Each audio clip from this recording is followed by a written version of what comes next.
another two, ABS-CBN, and I don't know, another international media organization. I welcome them there. Because I am sorry to say this, I'm not happy with the performance of some media people. They distort my statement. And some of them are insisting, before they used to insist, MNLF is a spent force.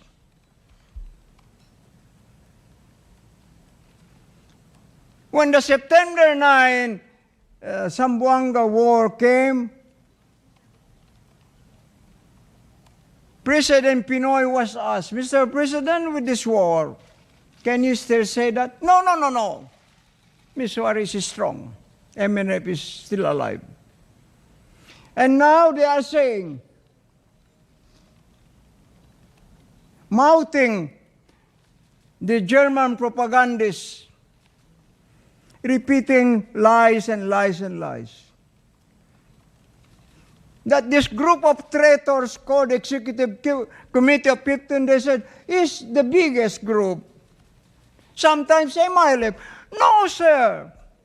Not even one barangay of my people in, can they match in Holo. They only have handful of people. Even right now, you can ask Jimurad himself, how many thousands of his forces, how many thousands of his arms have been brought back to us?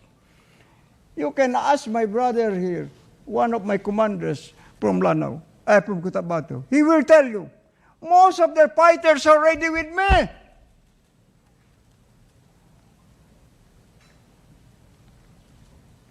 And even the BIFF have told me, Brother Nur, if you go to war, count on us. BIFF.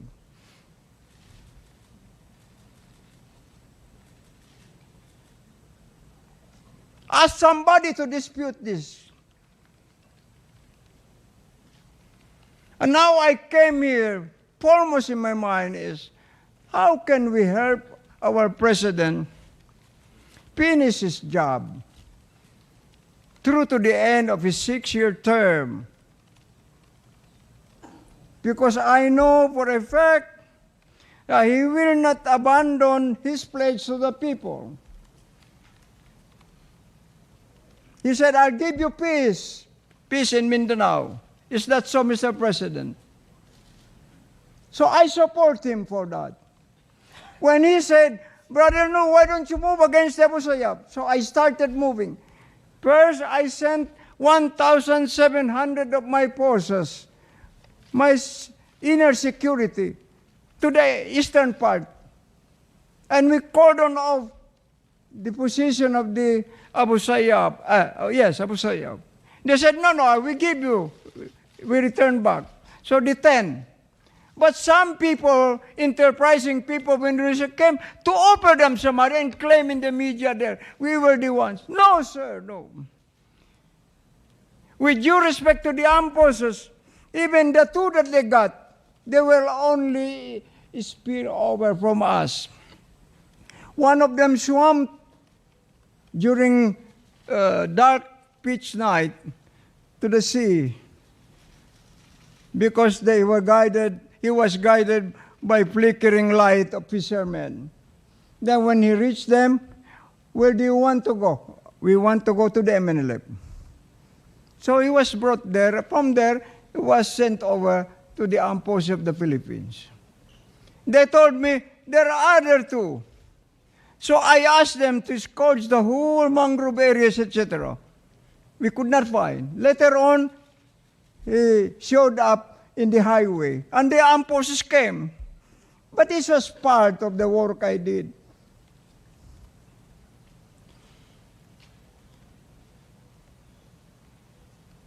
You see? That's the thing I want to say. I want people to be truthful about things.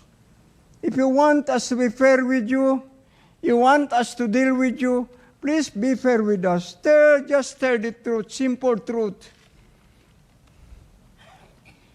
And secondly, about this campaign against drug, one of my commanders, I was telling Secretary Durisa while we were flying from Holo to Manila, I told him one of my commanders has written me a report saying, Kaji, addressing me. Every time I finish my prayers in the morning prayers, I go to the balcony of my humble house, overlooking the highway in Holo. Every time I see people, young people, in the prime of their life, walking like ancient people or what, I say, what's the cause? Drugs. They are destroying our children, our youth. Who will succeed us after this? When our citizens are already destroyed by these drugs. To us, I've always been saying that drug is a restless, creeping threat to humanity. International organizations spending billions and billions and produce no result at all. This is one of the biggest source of crimes to humanity, these drugs.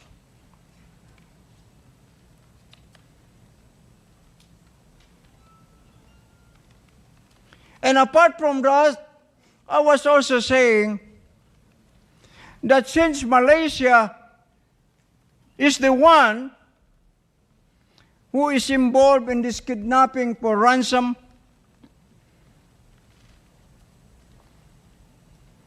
probably one day I will drag the leaders into the International Criminal Court. I have all the evidences in my hands.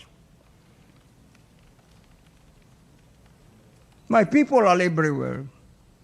And besides, they cannot escape because they are hiring my own people.